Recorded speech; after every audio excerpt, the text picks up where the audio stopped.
सारे बच्चे फटाफट जुड़ जाइए, हम लोग लाइव आ चुके हैं। ठीक है, हम लोग का चल रहा था अभी थर्मोडायनेमिक्स एंड आज हम लोग डिस्कस करने वाले हैं थर्मोडायनेमिक्स के 7th लेक्चर में कुछ और इम्पोर्टेंस थ्योरीज के बारे में एंड कुछ टॉपिक के बारे में।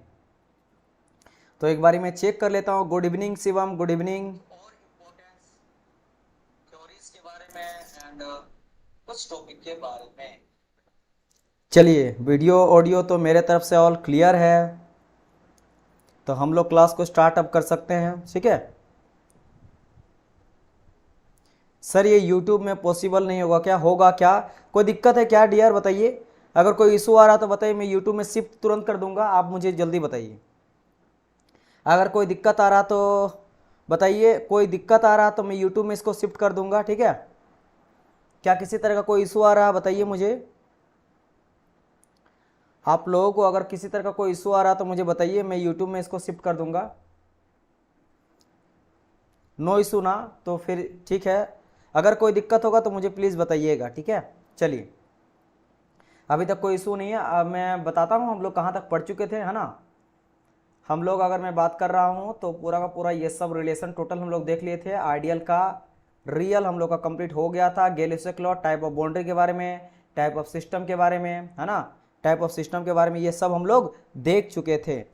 यस सर, अगर 5-10 मिनट में मिनट लेट हो जाते हैं तो ये ऑप्शन नहीं पसंद, स्पीड इंक्रीज करके मैच करने का। अच्छा कोई बात नहीं, ये आप कर लेना बाद में। ठीक है, कोई दिक्कत नहीं है। तो हम लोग ये सभी देख चुके थे। माइक्रोस्कोपिक, मैक्रोस्कोपिक प्रॉपर्टी, सिस्टम का प्रॉपर्टीज़ के बारे में हम लोग डिस्कस कर लिए थे, है ना। ये मैं आपको बता चुका था। इंट्रेंसिक एक्सट्रेंसिक प्रॉपर्टी हम लोग देख चुके थे।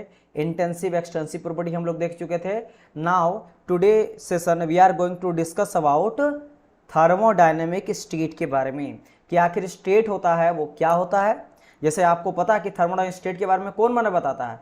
थर्मोडायनेमिक स्टेट के बारे में बताता है मेरा प्रॉपर्टी। मैंने कहा था कि जब भी कोई थर्मोडायनेमिक स्टेट में बोल रहा हूं तो वो मेरा कौन बताता है? मेरा प्रॉपर्टी बताता है। मैं आपको बताया था कि नहीं, है ना। मैं बताया था कि जो सिस्टम का प्रॉपर्टी है वो किसी भी स्टेट को डिफाइन करता है। अगर वो किसी खास टेम्परेचर में है, खास प्रेशर में है, खास वॉल्यूम पे है ना, खास डेंसिटी पे है, तो उस स्टेट को दिखा रहा है। तो एक पर्टिकुलर स्टेट को जो डिफाइन करता है वो कौन डिफाइन करता है?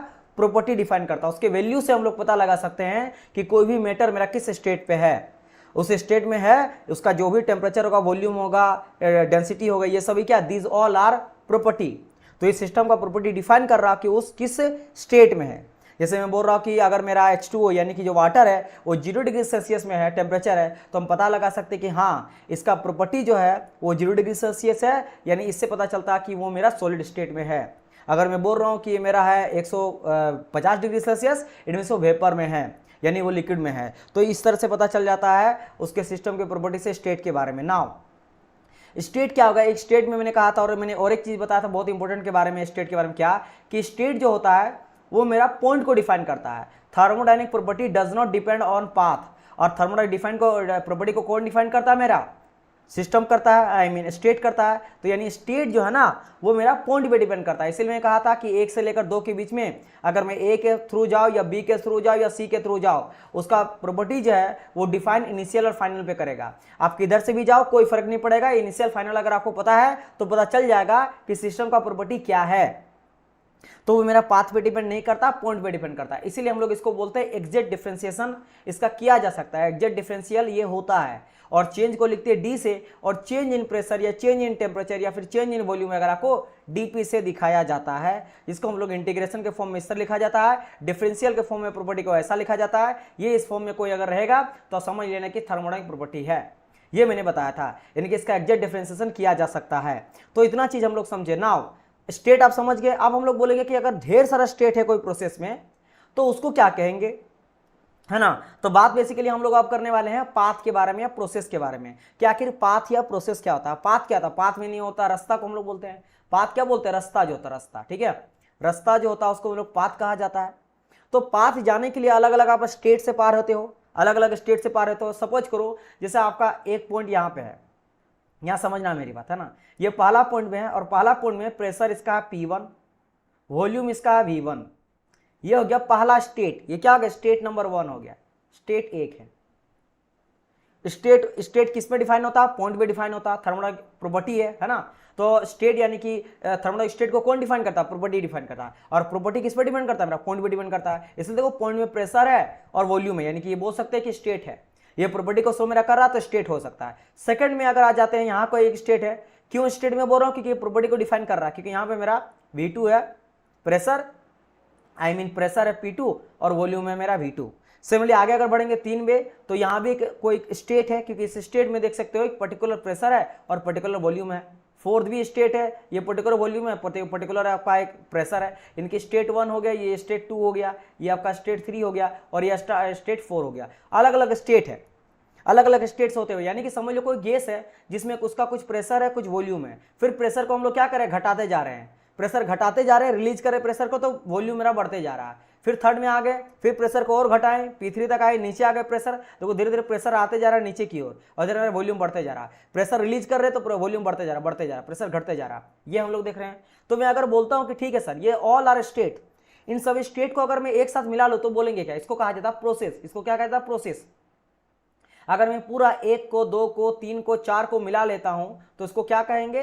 तो इसको हम लोग बोलते हैं प्रोसेस। तो यहां से लेकर समझो 1 2 3 4, ये क्या हो जाएगा? These are process. यानी आप बोल सकते हैं कि प्रोसेस जो है ना, प्रोसेस बोल सकते हैं, या फिर 1 2 3 4 पाथ है, पाथ से मिलकर बना है। तो मैं बोल सकता हूं कि प्रोसेस जो है वो अलग अलग स्टेट से मिलकर बना है, यानी कि कई सारा स्टेट मिलके, है ना, स्टेट्स मिलके प्रोसेस को बनाता है। समझे मेरी बात की नहीं?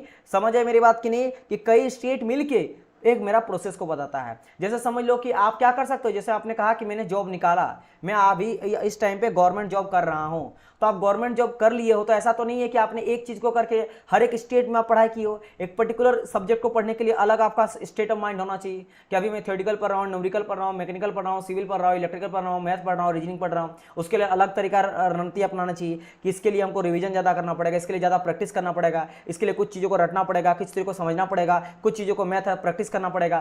तो हर एक सब्जेक्ट को लिए अलग अलग अलग तरीका का है, उसका अलग प्रॉपर्टी है, उसका अलग बिहेवियर है। इस तरह फिर आप कोई और चीज़ को याद करो, कोई ऐसा थ्योरेटिकल चीज़ है जिसके को पढ़ना ज़्यादा पड़ेगा, हिस्ट्री जैसा चीज़ है उसको ज़्यादा करो। इस तरह कई स्टेट से आप पार किए हो, अलग अलग स्टेट में। हो सकता है आप प्रिपरेशन के टाइम पे कभी ऐसा हो गया कि आपका बुखार हो गया, उस टाइम पे भी आपको, ये सब आपका अलग अलग स्टेट है जिसे आप गुजरे हो लाइफ में, और इन बफर हो रहा है।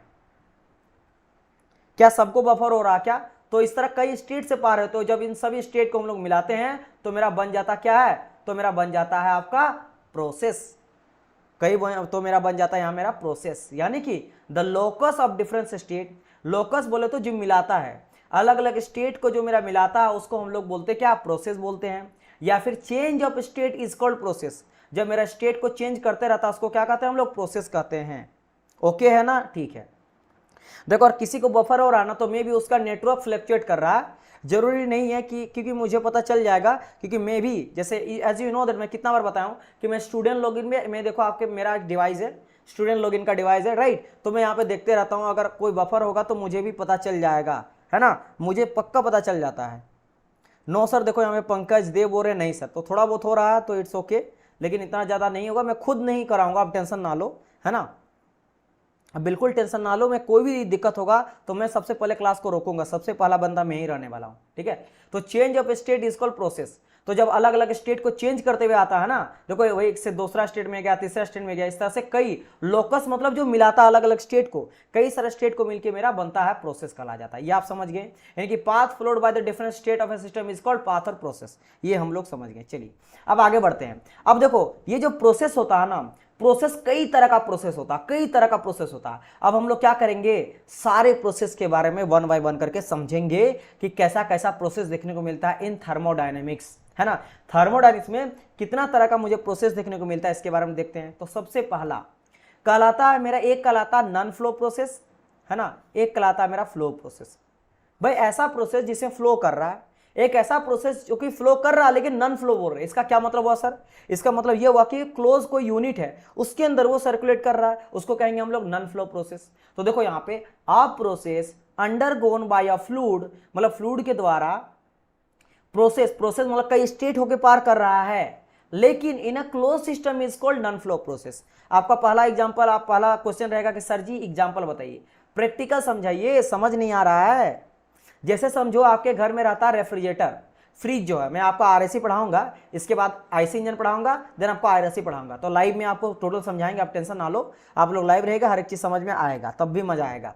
तो मेरा क्या पॉइंट है कि जो आपका रेफ्रिजरेटर रहता है उसमें क्या क्या रहता है, आपका इवोपरेटिंग कोयल रहता है ना, इसके बाद आपका कंडेंसर रहता है, आपका कंप्रेसर रहता है, एक्सपेंशन वाल्व रहता है। तो ये सब अलग अलग डिवाइस है, कुल मिला के 4 मेन डिवाइस होता है। एक में रहता है कंडेंसर, एक रहता है मेरा कंप्रेसर, एक रहता है एक्सपेंशन वाल्व, और एक रहता है मेरा कंप्रेसर, है ना। कंप्रेसर तो मैंने कह दिया, आई मीन आपका हो गया क्या, एक कंप्रेसर हो गया, कंडेंसर हो गया, एक्सपेंशन वाल्व हो गया, एक्सपेंशन वाल्व हो गया, और एक क्या बच जाता है आपका सबसे नीचे में आपका, एक सेकंड ना, मैं थोड़ा ग्राफी बना देता हूँ ना, ताकि आप लोग को पूरा मैं बता ही देता हूँ। सबसे नीचे में क्या रहता है, हाँ सबसे नीचे में रहता है इवोपरेटर रहता है, ये आपका इवोपरेटर है। फिर ऊपर में रहता है मेरा कंप्रेसर है, फिर यहाँ रहेगा मेरा कंडेंसर है ना, और यहाँ रहेगा मेरा एक्सपेंशन वाल्व, है ना, यहाँ क्या रहेगा, एक्सपेंशन वाल्व रहेगा। ये 4 डिवाइस होता है, सबका काम मैं बता देता हूँ, थोड़ा थोड़ा जान लो, थोड़ा मजा आ जाएगा आपको। इवोपरेटर के जस्ट नीचे मेरा रहता है फ्रिज स्टोव, यानी कि यहीं पे जो आपका फ्रीजर देखते हो ना, जहाँ पे आप आइसक्रीम वगैरह जमाते हो, उसके जस्ट ऊपर में लाइनिंग वगैरह रखता है। देखो फ्रीजर को आप टच करोगे ना, ऊपर नीचे देखोगे लाइन लाइन जैसा लाइन लाइन रहता है ना, यहीं से हीट को वो एक्सट्रैक्ट करता है, हीट को खींचता है ना, हीट को खींचता है और उसको ठंडा करता है फूड आइटम को। यानी समझ लो यहीं पे आपका दूध का केतली रखा हुआ है, यहीं पे आपका फ्रूट आइटम रखा हुआ है, यहीं पे पानी का बोतल वगैरह रखा हुआ है, यहाँ से हीट लेता है कौन, इवोपरेटर। वो एक कंडक्टिव कोयल जैसा रहता है, कंडक्टर होता है ना, good conductor bad conductor of heat and electricity, है ना। जैसे आपका वायर जो होता है कॉपर का वायर, ये सभी वायर जो होता है काफी अच्छा हीट को कंडक्ट करता है, इलेक्ट्रिसिटी को भी हीट को भी, है राइट। तो ये क्या करता है, कंडक्टिव कोयल की तरह क्या करता है, ये हीट को लेता खींचता है, ये हीट को लिया तो यहां से डाला जाता है लिक्विड रेफ्रिजरेंट। क्या डाला जाता है, रेफ्रिजरेंट जो ठंडा करता है, जो चीजों को ठंडा करता है। तो यहाँ से लिक्विड रेफ्रिजरेंट जाता है लो प्रेशर में, है ना, लो प्रेशर में लिक्विड रेफ्रिजरेंट जाता है, इवोपरेटर में जैसे घुसता है वहां से सारा हीट को लिया और ये लिक्विड से बन जाता है मेरा वेपर बन गया। अब वेपर बन गया तो फैल गया, अब इसको समटने का काम करता है मेरा कंप्रेसर। कंप्रेसर क्या करता है, कंप्रेस करता है। जैसे कंप्रेस करता है तो मैंने कहा था कि लो प्रेशर, अभी लिक्विड से जाता लो प्रेशर, तो यहाँ पे भी रहता है मेरा लो प्रेशर ही, एलपी ही रहता लो प्रेशर। तो कंप्रेसर जब कंप्रेस करता है तो हो जाता है हाई प्रेशर, क्योंकि फैल गया ना, वेपर बनेगा, फैल जाता है, क्योंकि हीट गर्मी के चलते वो मेरा लिक्विड से वेपर बन जाता है। तो ये क्या किया, हाई प्रेशर में पहले कंप्रेस किया, हाई प्रेशर हो गया, है ना। अभी भी वेपर ही है, लेकिन अभी भी वेपर है। अब इस वेपर क्यों वेपर है, क्योंकि इसके अंदर हीट है, गर्मी है। अब इस गर्मी से हीट निकालने का काम होता है मेरा कंडेंसर का। ये एक तरह से काम करता है हीट एक्सचेंजर का। हीट एक्सचेंजर मतलब यहाँ समझ लो 2 तरह का कोयल रहता है, एक मेरा ऐसा कोयल है और दूसरा कोयल है, एक में ठंडा पानी, एक में गर्म पानी आ रहा है। तो उधर से जो वेपर जा रहा है उधर कोई ठंडा पानी आ रहा है, ठंडा पानी से हीट जो है ना आपका इधर आ गया, गर्म से ऊपर चल गया, ये ठंडा हो जाता है। यानी समझ लो यहाँ से हीट मेरा बाहर जाता है, हीट रिलीज हो गया, तो जैसे यहाँ से निकलता है फिर से लिक्विड हो जाता है, ये फिर से लिक्विड हो जाता है, लेकिन अभी भी हाई प्रेशर में ही रहता है। अभी हाई प्रेशर को लो कौन करता है, मेरा expansion valve. Expansion valve last काम करता है क्या, मेरा प्रेशर को रिलीज करता है, क्योंकि लिक्विड तो हो चुका, तो फिर से ये लिक्विड आ गया और हाई से लो प्रेशर आ गया, फिर से लो प्रेशर लिक्विड में, फिर से ये साइकिल चलते रहता। तो क्या देखें यहाँ पे रेफ्रिजरेंट वो साइकिल अंदर में घूम ही रहा है। ऐसा थोड़ा ना होता कि आप घर में जो रेफ्रिजरेंट जो होता है ना, कि बहुत बारी होता नहीं, बोला जाता है गैस खराब हो जाएगा, दीवार डोर मत खोल के रखो, गैस निकल जाता है, ऐसा कुछ नहीं होता है, ठीक है। कंप्रेसर का वर्क बढ़ जाता है, बस मैं आपको समझाऊंगा, वो सही मिथ है। और कई सारी चीजें जो मजा आएगा, क्योंकि रेफ्रिजरेटर क्या होता है, आरएसी जो मैं पढ़ाऊंगा ना वो आपके घर में रहता है, एसी भी आप घर में यूज करते होंगे, है ना, आपके बहुत सारे बैंक में रहता है, एटीएम में रहता है, आपके घर में रहता है, और रेफ्रिजरेटर तो हर घर में रहता है आज के टाइम पे। तो उन सभी को रियल लाइफ में बड़ा मजा आएगा चीज़ों को पढ़ने में। तो यहाँ पे देखो कहने का मतलब क्या, पे जो लिक्विड रेफ्रिजरेंट है वो अंदर में घूम रहा है, क्या वो बाहर में किसी के संपर्क में आया नहीं ना, तो इसको कहेंगे हम लोग क्या, यहाँ पे जो फ्लूइड है, रेफ्रिजरेंट एक तरह से फ्लूइड ही है। फ्लूइड क्या होता है, जो मेरा तरल रहता है, जो बहता है, जो भी बहता है उसको फ्लूइड कहते हैं। हवा भी बहता है उसको ही फ्लूइड कहेंगे, और एयर भी हो जाता है, लिक्विड भी आता है, सब चीज, ऑयल भी आ जाएगा।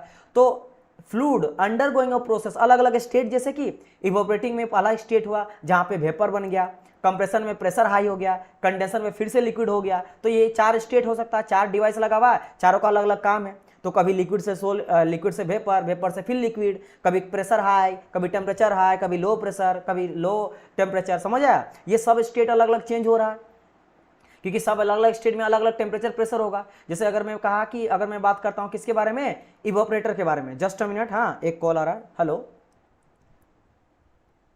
नहीं अभी तो सही है sir, no no no no कोई इशू नहीं, ठीक। वो सर का बेसिकली कॉल था, आप लोग का थोड़ा एक स्टूडेंट बोले थे ना, तो ऐसा कोई दिक्कत तो नहीं आ रहा, ठीक है। तो देखो यहाँ पे इवोपरेटर में क्या था, मैंने कहा था इवोपरेटर लो प्रेशर है, लो टेम्परेचर है, जब बाहर निकला तो टेम्परेचर बढ़ गया, हाई टेम्परेचर हाई हो गया, कंप्रेसर में जाके तो प्रेशर और हाई हो गया और सुपर हीटेड हो गया, गर्म होके, फिर कंडेंसर से बाहर निकलेगा तो और लो हो गया टेम्परेचर प्रेशर, ठीक है। तो ये सब में क्या हो रहा है, हाई प्रेशर ही रहता है, टेम्परेचर लो हो जाता है। इन सब स्टेट दिखा रहा है, तो सब स्टेट पार कर रहा, लेकिन ये पूरा का पूरा क्लोज साइकिल है, मतलब यहां से मेरा रेफ्रिजरेंट बाहर नहीं हो रहा है। तो it's a good example of close cycle.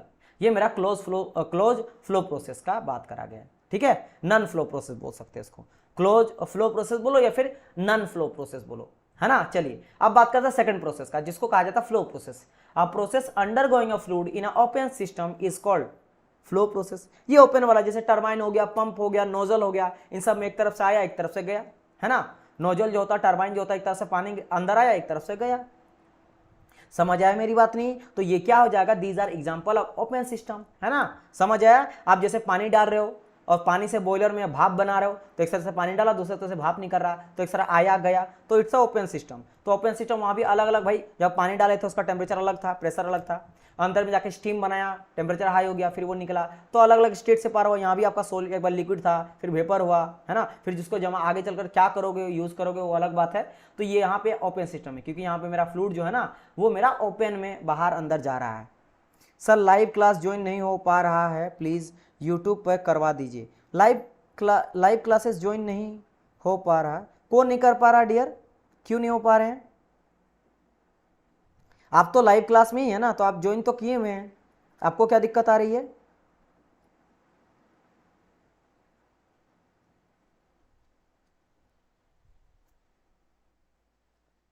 शक्ति मुझे बताइए आपको क्या दिक्कत आ रहा है, आप तो तभी से है ही ना।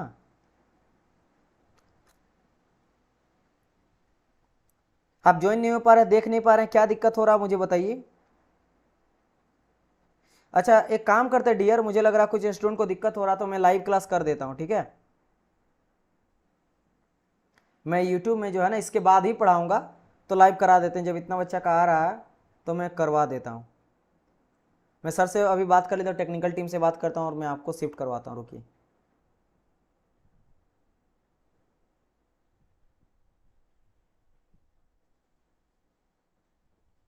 मुझे 1 मिनट टाइम दीजिए, मैं आपको कनेक्ट करवा रहा हूँ। 1 सेकंड, कॉल नहीं आ रहा है, जस्ट 1 मिनट वेट करिए।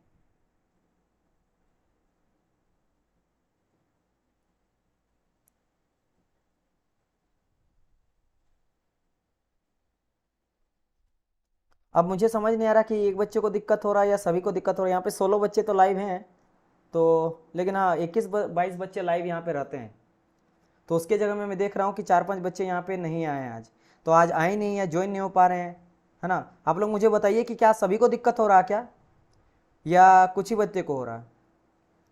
एक बार आप लोग रिप्लाई करिए। चलिए सर तो उठा नहीं रहे, हम लोग क्लास को कंटिन्यू करते हैं, ठीक है। तो ये हो गया ओपन और क्लोज, आप समझ गए होंगे। अब बढ़ते हैं आगे, है ना, आगे देखो। अब एक आ जाता प्रोसेस, खास process, no problem sir, no problem sir. तो यहाँ तो कोई दिक्कत नहीं हो रहा, Ankita no problem, Ankur no problem, Rakesh no problem, किसी को कोई दिक्कत नहीं, नो प्रॉब्लम। तो मुझे लग रहा तब पर्टिकुलर उनको कोई दिक्कत है, सकती आपको, तब आपको ही दिक्कत हो रहा, आई हैव नो इशू, तो किसी को कोई दिक्कत नहीं है। चलिए आगे बढ़ते हैं। तो समझ गए ओपन प्रोसेस एंड आपका सॉरी फ्लो प्रोसेस और नॉन फ्लो प्रोसेस, ठीक है।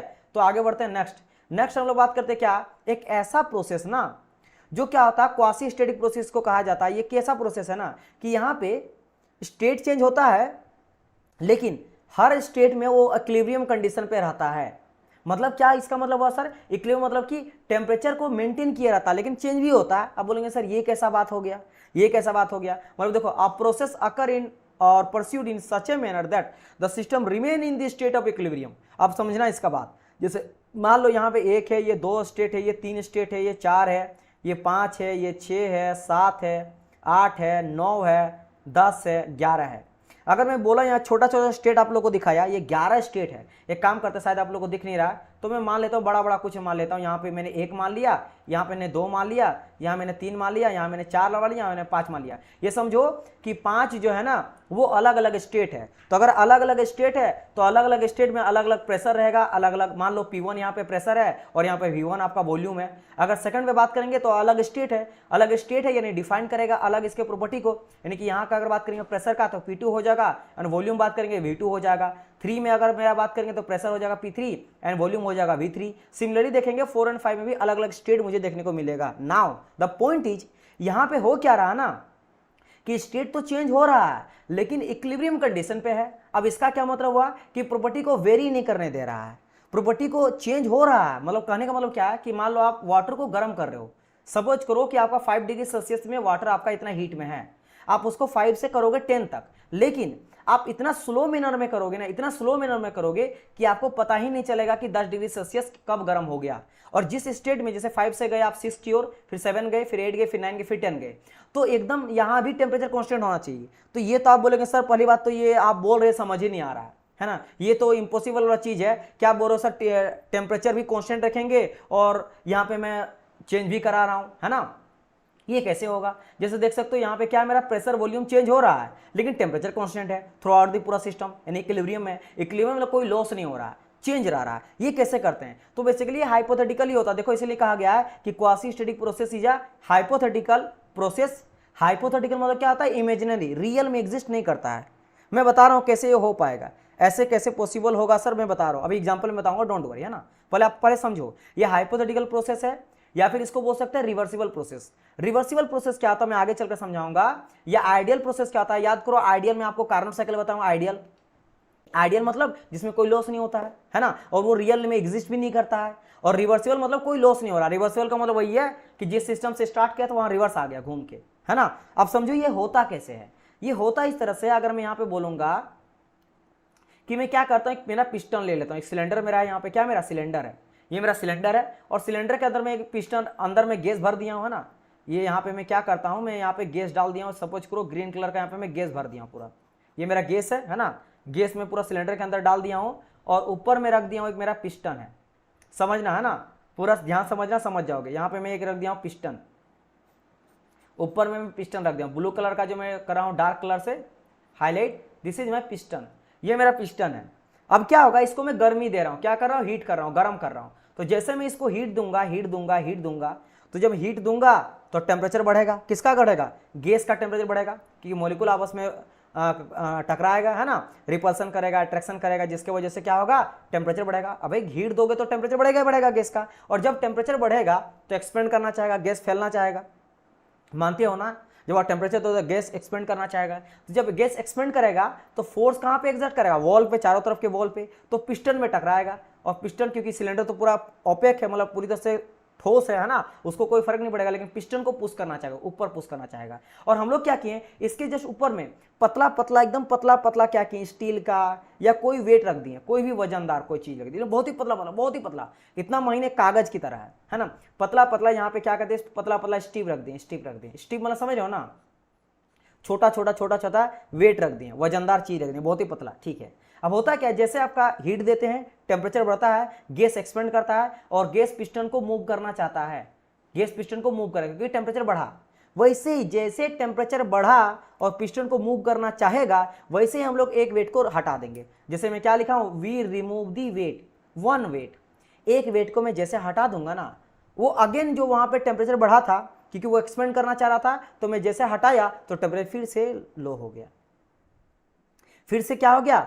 तो समझो मेरी बात। और ये चीज ये बहुत ही स्लो मैनर में होता है। ये आप समझ लो कि किसी को अगर आप 0 डिग्री सेल्सियस से 1 डिग्री सेल्सियस करना चाहते हो, तो अगर आप 1 डिग्री सेल्सियस को गर्म कर रहे हो ना, तो समझ लो ये मान लो 4 घंटा में कर रहे हो, 4 घंटा लगा के आप 0 से 1 डिग्री सेल्सियस गए, तो क्या पता चलेगा कि इसमें कोई चेंज आया है? नहीं पता चलेगा। उस तरह और 4 घंटा के बाद अगर 1 डिग्री से 2 डिग्री सेल्सियस जाएगा, कोई पता चलेगा कि चेंज कितना आ रहा है? नहीं पता चलेगा। उस बहुत ही स्लो मैनर में करता। हुआ क्या यहाँ पे, जैसे टेम्परेचर बढ़ा वैसे गैस एक्सपेंड करना चाहा, वैसे में क्या करते, एक को रिमूव कर दिया। तो रिमूव कर दिया, हाँ ये आइडियल प्रोसेस है, यस आइडियल प्रोसेस है सर, बिल्कुल हाँ ठीक है। तो क्या हो रहा है कि मैं जैसे एक को हटा दिया तो फिर से वो टेम्परेचर लो आ गया, क्योंकि एक्सपेंड करना चाहा, फैलना चाहा, एक को हटा दिया तो जो फोर्स पड़ रहा था वो फिर से नहीं पड़ा, तो इस तरह करके रोक दिया, फिर वो टेम्परेचर मेरा कांस्टेंट हो गया। अगेन फिर से हीट हम लोग थोड़ा दिए, फिर एक्सपेंड करना चाहा, गैस मेरा पुश करना चाहेगा, वैसे एक वेट को हटा देंगे, एक वेट को हटा देंगे तो उसको फिर जगह मिल गया, तो फिर ये मेरा टेम्परेचर बढ़ने नहीं दिए, क्योंकि गैस को ही हम लोग बढ़ा दे रहे हैं। समझ आए मेरी बात कि नहीं, है ना, समझ आए मेरी बात कि नहीं। तो इस तरह से, या आप ऐसे समझ लो ना कि मान लो किसी को आप घूस दे रहे हो, है ना, आप किसी को मान लो कोई ऐसा काम करने बोल रहे हो कि भाई ये काम करिए, जैसे उसको लगता है कि अति हो रहा है ना, मैं आप बोल दूंगा तो आप बोलते एक काम करो आप सर 1000 रुपया ले लीजिए ना, काम बना दिए, फिर चुप हो गया। फिर उसको लगेगा कुछ ज्यादा उसको तंग कर रहे हो आप, है ना, फिर आप बोलोगे एक काम करो 1000 रुपया ले लीजिए, उसको रोकिए, तो फिर वो रोक दिया। वैसा काम किया जा रहा है, मतलब आप उसको रोक के रह रहे हो जबरदस्ती। तो यहाँ पे वही किया जा रहा है। फिर से समझा दीजिए, बिल्कुल मैं फिर से समझा दे रहा हूं, है ना। देखो मैं क्या बोला कि एक मेरा सिलेंडर है ना, ये मेरा कोई सिलेंडर है, समझना फिर से, ठीक है। सिलेंडर है, सिलेंडर के अंदर हम लोग गैस भरे हुए हैं, गैस डाल दिया गया है, ठीक है, गैस डाल दिया गया है, और हम लोग उसके बाद क्या किए, एक पिस्टन को रख दिए हैं, जो इसको क्या करा है, दबा के रखा है, गैस को दबा के रखा, ये मेरा पिस्टन है, ठीक है। और जस्ट ऊपर में क्या किए, वेट वजन कुछ रख दिए, बहुत ही पतला, बहुत ही फाइन, समझ लो एकदम पेज जैसा स्टील का पेपर रख दिए हैं, वजन जो उसको दबा के रखे है, क्योंकि हो सकता है गैस उसको हटा दे, पिस्टन को ऊपर कर दे, तो ऊपर में इस तरह करके अलग अलग वेट का एकदम छोटा करके बहुत सारा रखा दिया गया, वेट रखा गया है। अब हम लोग क्या करें, हीट दे रहे हैं, जैसे मैं इसको हीट दूंगा टेम्परेचर राइज करेगा, किसका, गैस का टेम्परेचर राइज करेगा, और जैसे गैस का टेम्परेचर राइज करेगा, गैस चाहेगा एक्सपेंड होना, फैलना चाहेगा, और फैलना चाहेगा तो पिस्टन को धक्का लगाएगा। अब धक्का लगाएगा तो प्रेशर पड़ रहा, वैसे ही एक वेट को मैं हटा दूंगा, जैसे एक वेट को हटा दूंगा थोड़ा सा वो फैल जाएगा और टेम्परेचर तुरंत ड्रॉप कर जाएगा, तुरंत ही, मतलब जैसे बढ़ेगा हटा देंगे, तो वैसे ही क्या होगा, गैस तो फैल गया लेकिन टेम्परेचर यहां पे कांस्टेंट रहा।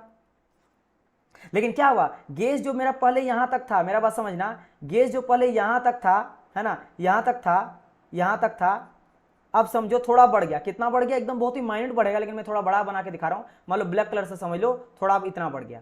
अब क्या हो गया, इतना बढ़ गया, इतना बढ़ तो गया, बट यहां पे टेम्परेचर कांस्टेंट रहा है, क्योंकि टेम्परेचर को मेंटेन करने के लिए फट से वेट को हटा दिए थे, तो वो फिर से टेम्परेचर कांस्टेंट हो गया। इसके बाद क्या करेंगे, फिर से हीट देंगे, फिर टेम्परेचर मेरा बढ़ना चाहेगा, तो फिर से एक वेट को हटा देंगे, तो जैसे एक वेट को हटा देंगे मेरा एक्सपेंड हो गया, टेम्परेचर फिर से ड्रॉप कर गया, तो फिर से मेरा टेम्परेचर कांस्टेंट रहा। ये प्रोसेस चलते चलते मैं पिस्टन को यहां तक ले जाऊंगा, मतलब धीरे धीरे गैस को मैं यहां तक फैला दूंगा, लेकिन पूरा का पूरा प्रोसेस मेरा टेम्परेचर कांस्टेंट रहेगा।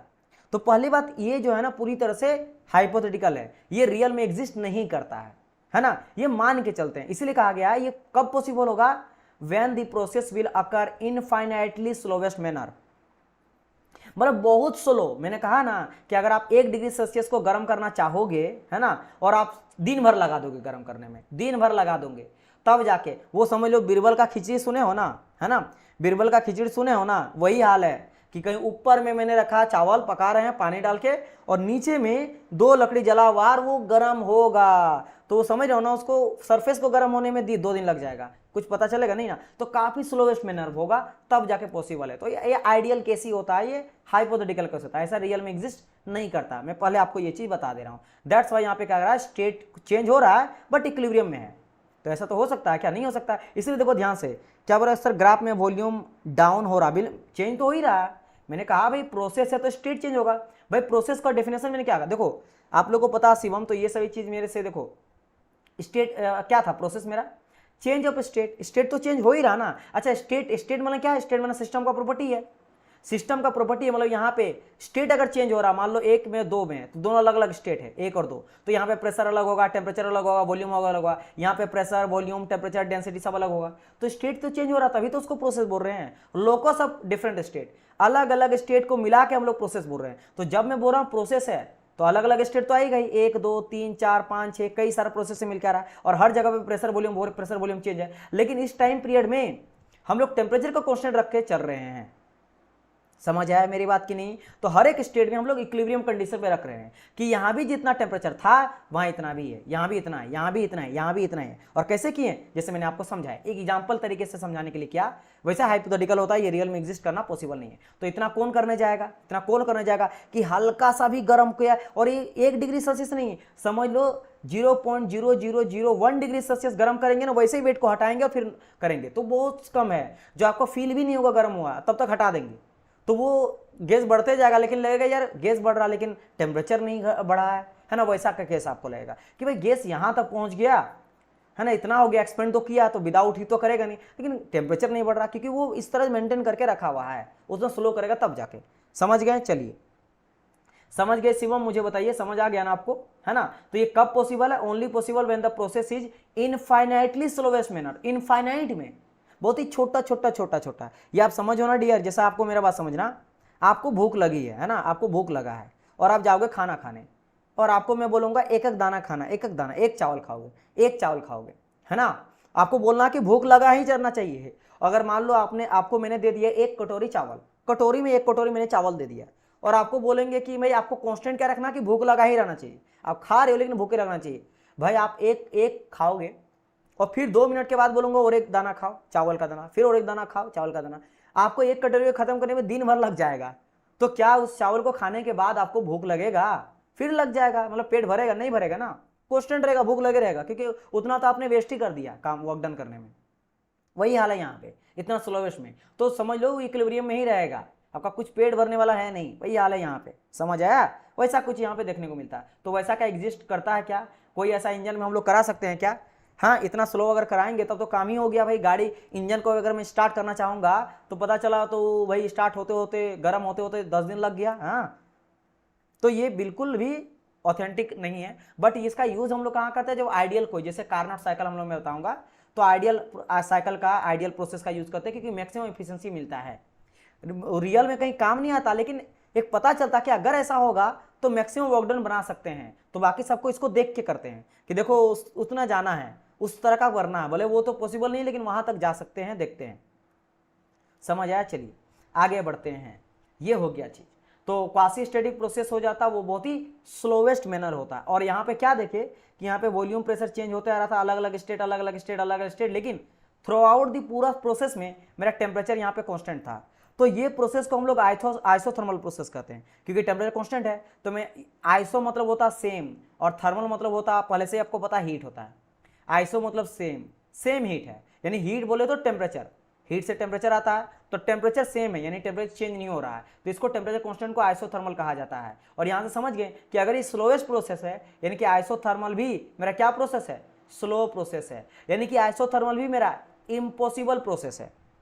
क्योंकि जस्ट मैंने कहा ना कि मेरा हाइपोथेटिकल है या आइडियल प्रोसेस है, या बोल सकते हो इम्पॉसिबल प्रोसेस है। यानी कि आइसोथर्मल कैसा प्रोसेस है? इम्पॉसिबल प्रोसेस है, क्योंकि ये बहुत ही स्लोवेस्ट में जाता है आइसोथर्मल प्रोसेस। तो जहां भी, इसीलिए मैं जब मैं आपको बताऊंगा आईसी इंजन पढ़ाऊंगा, आरएसी बताऊंगा, कहीं अगर आइसोथर्मल आ गया तो समझ जाओ उस तरह का साइकिल अगर जहां पे आइसोथर्मल है तो वो साइकिल रियल में एग्जिस्ट नहीं करता है, वो बस स्टडी करने के लिए है। रियल में अगर करोगे तो वो साइकिल चलेगा ही नहीं, क्योंकि वो बहुत ही हाइपोथेटिकल होता है। क्लियर? ये समझ आया ना? चलिए, तो देखो यहाँ पे वही कहा गया कि क्वासी स्टैटिक प्रोसेस या स्लोएस्ट प्रोसेस। एग्जांपल के तौर पे आइसोथर्मल। आइसोथर्मल प्रोसेस मेरा कैसा? देखो आइसोथर्मल भी क्या है? मेरा प्रोसेस है, क्योंकि देखो प्रोसेस बोले तो अलग अलग स्टेट, ये मेरा पहला दूसरा तीसरा चौथा कई सारा स्टेट है, और हर जगह पे टेम्परेचर कांस्टेंट है। यानी कि आइसोथर्मल प्रोसेस मेरा कैसा प्रोसेस है? क्वासी स्टैटिक प्रोसेस है। तो क्वासी स्टैटिक प्रोसेस का एग्जांपल क्या हो गया? आइसोथर्मल प्रोसेस हो गया। So isothermal is a very good example of quasi static process where temperature is constant. That's why isothermal is a practically impossible to conduct in a such slowest manner. तो इसीलिए जो isothermal process है वो impossible है। क्यों? क्योंकि quasi static process भी impossible ही है, या बोलो हाइपोथेटिकल, हाइपोथेटिकल मतलब सोच वाली बात है, या आइडियल या रिवर्सिबल जो बोलो, है ना, ये चीज है। लेकिन हाँ, इसका यूज कहाँ करते हैं? वही आइडियल वाला साइकिल बनाने में, आइडियल साइकिल बनाने में। बहुत जगह पे आइडियल साइकिल क्यों बनाया जाता है पहले आप समझना। आइडियल साइकिल इसलिए कराया जाता है कि अगर आइडियल, जैसे मैं समझ रहा हूँ, आप पढ़ रहे हो तो आप बोलेंगे सर जी अगर मैं ना अभी नहीं पढ़ूँ, 1 महीना अगर पढ़ूँ, और अगर मैं सर मान लो जॉब वगैरह नहीं करता 1 महीना के लिए, और डेली में सर अगर 12 घंटा पढ़ता हूँ, तो 12 घंटा अगर मैं पढ़ता हूँ सर, तो मैं काफ़ी अच्छा से 1 महीना में क्लियर कर सकता हूँ, है ना। क्योंकि 12 महीना में कर रहे हो तो 120 घंटा तो 10 दिन में हो जा रहा है ना। तो अगर 3 डे, अगर आप 30 डे लेके चलोगे तो आप देख सकते हो यहाँ पे कितना हो जा रहा है आपका 360 घंटा लेकिन ये तो क्या हो जाता है? ये तो हाइपोथेटिकल आप सोच रहे हो ना। आपको बुखार हो सकता है, आपको कोई काम पड़ सकता है, आप 12 घंटा बोलो, जोड़ी थोड़ा ना कि हर दिन आप 12 घंटा ही पढ़ लोगे पर डे, ऐसा हो ही नहीं सकता। पर डे आप 12 घंटा पढ़ ही नहीं सकते हो, कोई काम आ गया, कुछ भी आप कर लो, है ना। क्योंकि भाई आपको बाथरूम वाथरूम भी करना, आपको सोना भी है, खाना भी है, थोड़ा घूमना भी है ना। कभी कुछ इमरजेंसी पड़ गया, कभी आपको बुखार हो गया, लेकिन आइडियल मान के चलते हैं कि अगर इतना पढ़े ले, होता नहीं है ना, वही हाल है। समझ आया? क्वेश्चन को समझा दीजिए मीनिंग इसका। क्वासी स्टैटिक मतलब क्वासी मतलब होता है ऑलमोस्ट रेस्ट। क्वासी स्टैटिक मतलब होता क्या होता है? Almost rest. ऑलमोस्ट रेस्ट मतलब बहुत ही स्लोएस्ट मैनर पे, बहुत ही स्लो मैनर में चलता है।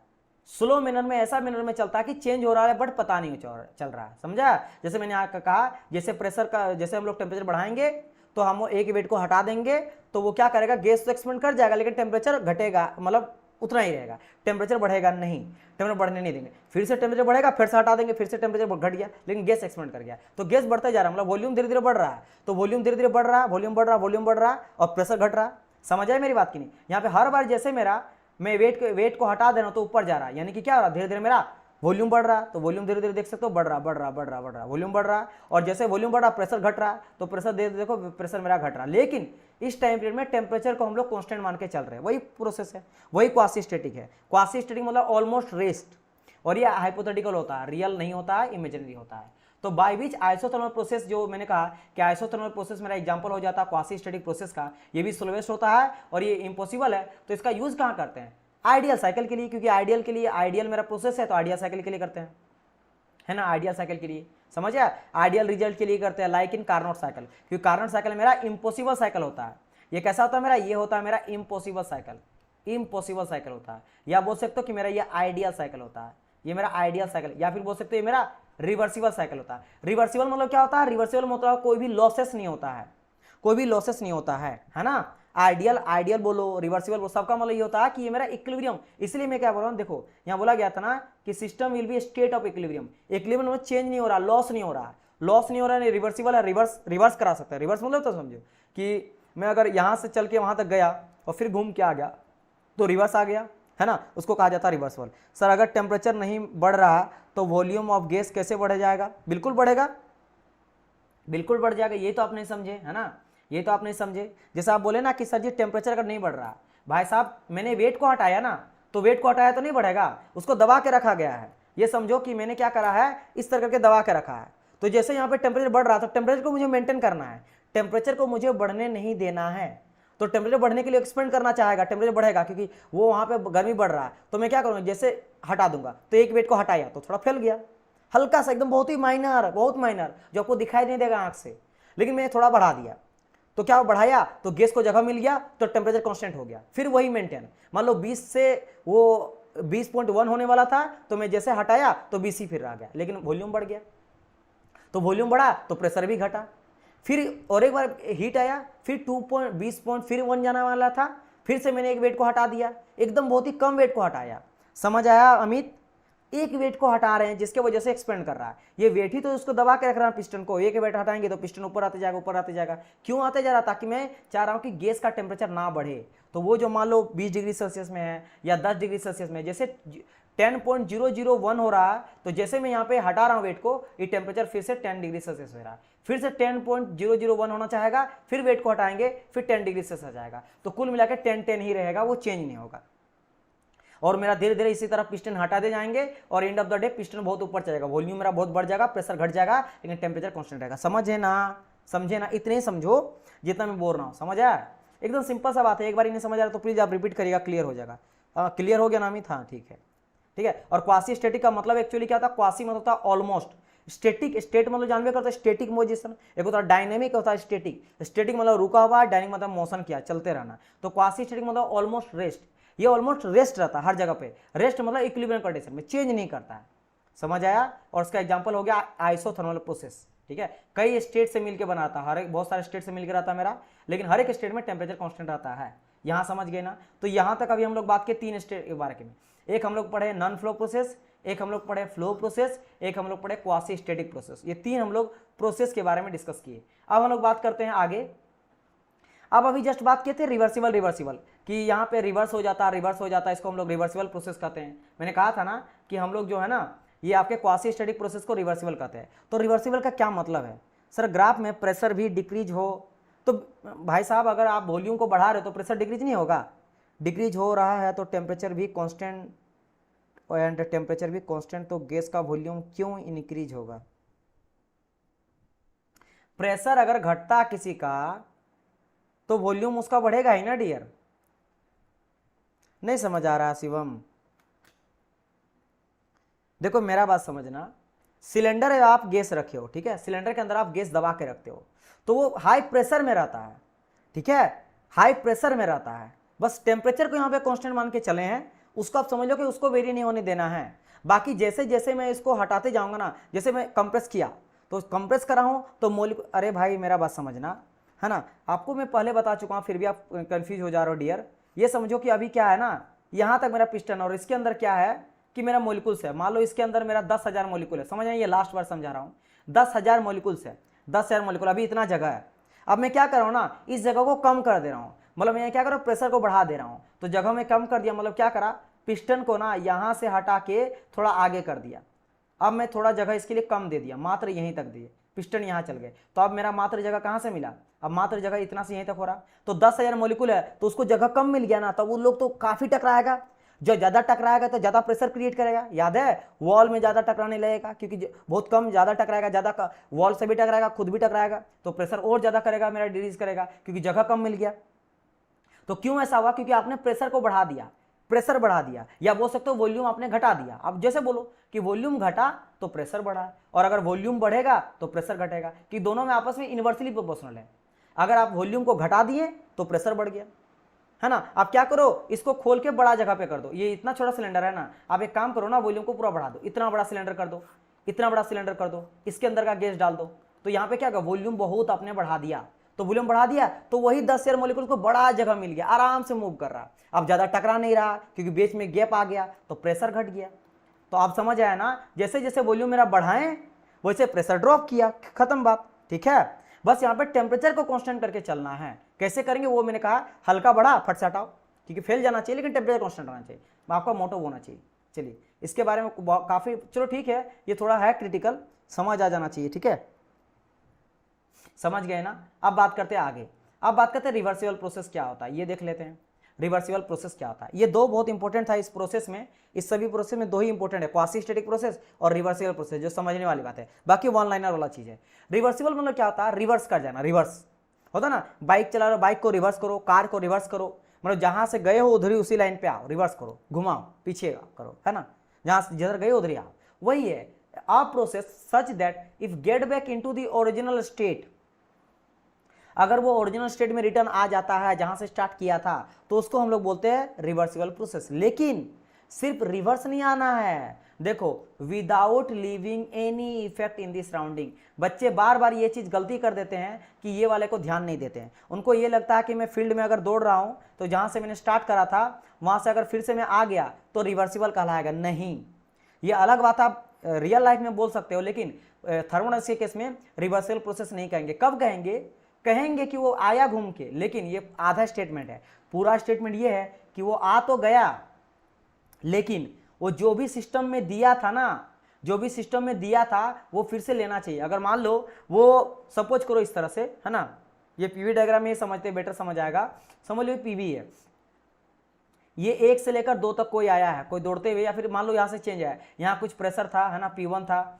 यहाँ कुछ वॉल्यूम था मेरा V1, और यहाँ पे चेंज आ गया, यहाँ पे हो गया मेरा P2 एंड V2, ये चेंज आया 1 से लेकर 2 तक हुआ, तो एक स्टेट समझ लो, है ना, इस सब प्रोसेस, एक समझ लो ये एक अलग स्टेट है, ये एक अलग स्टेट है, तो प्रोसेस हो गया, है ना, एक प्रोसेस हो गया, ठीक है, या फिर चेंज इन स्टेट भी बोल सकते हो, है ना, P1 माइनस P2। तो माई पॉइंट इज कि यहाँ से लेकर यहाँ तक आया, यहाँ से लेकर यहाँ तक आया, तो यहाँ तक आने में वो कुछ तो हीट वगैरह किया होगा, वर्क डन दिया होगा, या वर्क डन किया होगा या लिया होगा, समझा, हो सकता है वो हीट सिस्टम से बाहर गया होगा और वर्क डन, हीट दे के वर्क डन किया होगा, या फिर वो वर्क डन दिया होगा सिस्टम से बाहर और हीट लिया होगा, कुछ भी किया होगा, कुछ भी। जैसे कि आप मान लो ठंडा के दिन में गए, है ना, और ठंडा के दिन में आग के पास गए, तो आपको हीट मिला और आपका शरीर में क्या हुआ, एनर्जी क्रिएट किया, एनर्जी बनाया और आपका गर्म मिला। या फिर आप ठंडा के दिन में दौड़ रहे हो, तो आपने दौड़ा जिसके वजह से आपको हीट बर्बाद की, आपका हीट खत्म हुआ, अब गर्मी होता है ना, शरीर गर्म हो जाता है तो हीट बाहर निकला, उससे वजह से आप दौड़े यानी वर्क डन किए। तो जब आप 1 से 2 तक गए और 2 से फिर आप 1 जा रहे हो रिवर्स करके, तो जो भी चीज आपने दिया या लिया वो रिटर्न ले लेना चाहिए। अगर आपने हीट किसी को दिया है तो आप ले लो, अगर वर्क डन कोई दिया है तो आप उसको दे दो, उस तरह का प्रोसेस होगा, तब जाके ये होगा क्या, मेरा रिवर्सिबल प्रोसेस। तो ये आप समझ गए रिवर्सिबल का मतलब क्या था। रिवर्सिबल प्रोसेस मतलब ऐसा प्रोसेस जिसमें वो ओरिजिनल पोजीशन में लौटे, लेकिन सराउंडिंग में, इन्वायरमेंट में कोई चीज को छोड़ना नहीं चाहिए। आपने अगर कोई चीज को दिया है तो वो लो, और कोई चीज अगर लिया है तो उसको दे दो, ये होता है रिवर्सिबल, ये होता है रिवर्सिबल। अब बोलेंगे सर एग्जांपल, अच्छा सर पहली बात, सर आपने यहाँ पे कहा था कि यहाँ पे ये रिवर्सिबल है, और आइडियल है और हाइपोथेटिकल है, यानी कि रिवर्सिबल भी आइडियल होता है। हाँ, ये भी रियल में एग्जिस्ट नहीं करता, रिवर्सिबल प्रोसेस रियल में एग्जिस्ट नहीं करता है। जितने भी आपका साइकिल होता है ना रियल दुनिया में, वो सब का सब इनरिवर्सिबल होता है, ठीक है, इनरिवर्सिबल। ये भी एक तरह से आइडियल है, ये भी एक तरह से हाइपोथेटिकल है, ये भी एक तरह से इम्पॉसिबल प्रोसेस है, ये पॉसिबल नहीं है। क्यों, मेरा बात समझना। समझो कि जैसे कि मैं इस जगह पे खड़ा हूं, मैं इस जगह पे खड़ा हूं, अब इस जगह से मैं यहां से यहां तक गया, है ना, यहां से यहां तक गया तो मैं सांस तो ले रहा हूं ना, तो सांस ले रहा हूं, हीट तो मैंने छोड़ा, है ना, और मैं कुछ वर्क डन किया, मेरा एनर्जी कुछ लॉस हुआ। आप बोलोगे सर एक काम करो, सांस को रोक लो, तो मैं सांस को रोक लिया, सांस को रोक के धीरे से यहां गया, लेकिन यहां जो मैं गया बीच में हवा है ना, तो हवा के बीच में जैसे मैं चला तो हवा वगैरह मूवमेंट हुआ होगा, हवा का मूवमेंट हुआ होगा, है ना, हवा का मूवमेंट, हवा के बीच में फ्रिक्शन हुआ होगा, वो आप कहां से करोगे, तो कुछ भी कर लो, एयर का फ्रिक्शन तो होगा ही होगा। तो उसके वजह से जो लॉस हुआ, क्योंकि जैसे आप यहां से यहां तक चले तो एयर का फ्रिक्शन की वजह से लॉस हुआ होगा, कुछ आपका हीट गया होगा, है ना, तो फिर से जब यहां से यहां आओगे तो फिर भी कम से कम सांस रोक के भी आओ, लेकिन वो तो एयर का पार्टिकल में रबिंग होगा, लॉस होगा हीट का, तो वो कैसे रिटर्न लोगे, तो यहां से यहां जा रहे हो फिर भी लॉस कर रहे हो, यहां आओगे फिर भी लॉस होगा, दोबारा कर रहे हो, तो वो कुछ भी कर लो लेकिन वो लॉस होता ही होता है। तो ये भी इसीलिए क्या होता है, आपका कुछ भी कर लो लेकिन ड्यू टू फ्रिक्शन की वजह से there is always some effect will be on the surrounding, कुछ ना कुछ सराउंडिंग में इफेक्ट होता ही होता है, क्योंकि एयर पार्टिकल है, आप चलोगे तो एयर पार्टिकल मूवमेंट होगा, आप धक्का दोगे एयर पार्टिकल को तो वहां मूवमेंट हो रहा, टकरा रहा, कुछ प्रेशर कुछ टेम्परेचर हुआ, है ना, तो वो वर्कडन, कुछ हीट वर्कडन हो गया, कुछ हीट लॉस हो गया, तो वो कहां से ला पाओगे, वर्कडन तो नहीं होगा, वर्कडन इतना आसान से नहीं होता, लेकिन हीट लॉस हुआ तो वो कहां से ला पाओगे। That's why in practical thermodynamic system process is always in reversible process, ठीक है, that's why practical thermodynamic system process is in reversible. तो सारे के सारे जो प्रोसेस होता है वो क्या होता है मेरा, इन रिवर्सिबल होता, कोई भी रिवर्सिबल होता। अगर रिवर्सिबल होगा तो समझ लो कि मेरा कैसा, कि सारे के सारे सिस्टम से ले रहा है। समझ आए मेरी बात की नहीं, हाँ समझ आया।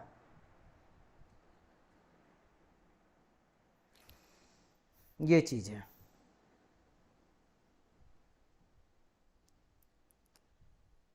जैसे और एग्जांपल अगर मैं बोलूंगा कि सर जी जैसे मैं क्या कर रहा हूं, आइस है, आइस से मैं क्या कर रहा हूं, वाटर कर रहा हूं, वाटर, और फिर वाटर से मैं आइस कर सकता हूं, तो सर तो ये रिवर्सिबल प्रोसेस कहलाएगा, बिल्कुल कहलाएगा, क्योंकि यहाँ का अलग स्टेट है, ये पहला स्टेट है, क्योंकि इसका टेम्परेचर प्रेशर अलग है, वाटर का टेम्परेचर प्रेशर अलग है, तो एक स्टेट हो गया, मान लो ये अलग स्टेट है, अलग स्टेट है, मतलब ये प्रोसेस हो गया। तो अगर मैं यहाँ तक गया सर वाटर, और फिर वाटर से गया, तो समझना यहाँ पे क्यों आप नहीं कर सकते हो। जैसे कि आप जब आइस से वाटर गए तो यहाँ पे क्या करा, आपने हीट दिया आइस में आपने हीट दिया, तो हीट दिया जिसके वजह से वो क्या बन गया, वाटर बन गया। तो जब वाटर से आप आइस आओगे तो आपको हीट को लेना पड़ेगा, तो यही हीट थोड़ा ना लोगे, ये तो अलग हीट लोगे ना, अलग हीट लोगे, अलग हीट लोगे। तो एक बार आपने क्या करा, यहाँ पे आपको हीट को क्या करना पड़ेगा, हीट को बाहर करना पड़ेगा। एक सेकंड, हीट यहाँ लोगे नहीं, यहाँ तो बाहर करोगे ना, यहाँ हीट को बाहर करोगे, तो यहाँ पे हीट को बाहर करोगे, तो एक बार हीट को आपने लिया, एक बार बाहर करा, तो ये आपने क्या करा, कोई जरूरी नहीं है यहाँ पे आप बोलेंगे सर जितना लिए वही तो दिए, नहीं, ये अलग अलग होता है, क्योंकि ये काम जो हुआ ना इसमें बीच में लॉसेस भी होता है। Sir water cycle in environment is also reversible cycle, नहीं वो रिवर्सिबल अलग होता है, ठीक है, यहाँ प्रॉपर्टीज का बात कर रहे हैं, चेंज आपको देखने को ही मिलता है, वो रिवर्सिबल साइकिल अलग होता है। रिवर्सिबल देखो रियल लाइफ में जो हम लोग रिवर्सिबल बोल के चलते हैं ना, इंजीनियरिंग को छोड़ दो तो हम लोग बोलते हैं यहीं तक कि get back to the original position state, लेकिन थर्मोडायनामिक्स में हम लोग बात करेंगे इसके आगे, without leaving any effect in the surrounding, that is called reversible process, that is called. तो रिवर्सिबल में क्या होता है कि वहां पे कोई चीज होना नहीं चाहिए, क्योंकि आप जैसे मैंने कहा ना कि आइस था, आइस से वाटर गया, तो यहां से आपने हीट यहां से क्या करा, हीट देना पड़ा, तब जाके मेल्ट हुआ, तो मान लो 10 डिग्री सेल्सियस दिए, तो 10 डिग्री सेल्सियस में मेल्ट करके क्या हो गया, मेरा वाटर बन गया।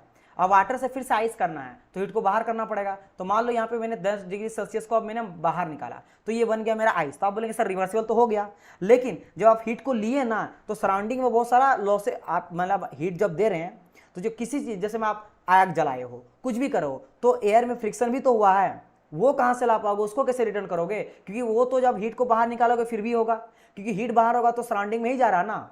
जैसे आप देखो कभी जैसे पानी गर्म करते हो, पानी ऊपर में जो गर्म होता है तो एयर पार्टिकल देखना वहां पे पूरा दिखेगा, पूरा लाइट हो गया है, गैसेस लाइट हो गया, एयर भी लाइट हो गया, एयर भी उड़ने लगता है, तो दोनों केस में हो रहा है, क्योंकि यहाँ पे हीट यहाँ पे बीच में कहीं ना कहीं इसके बीच में हीट का आना गना हुआ है, ये हीट जा रहा है, तो इसके बीच में एयर के बीच में फ्रिक्शन हुआ है, और यहाँ भी हो रहा है जब हीट आ रहा जा रहा है, राइट। तो इसीलिए इस तरह का प्रोसेस मेरा इम्पॉसिबल प्रोसेस होता है, ये प्रोसेस एग्जिस्ट रियल लाइफ में नहीं करता, जो भी रियल लाइफ में एग्जिस्ट करता है वो मेरा इनरिवर्सिबल होता है। चलिए अब बढ़ते हैं आगे।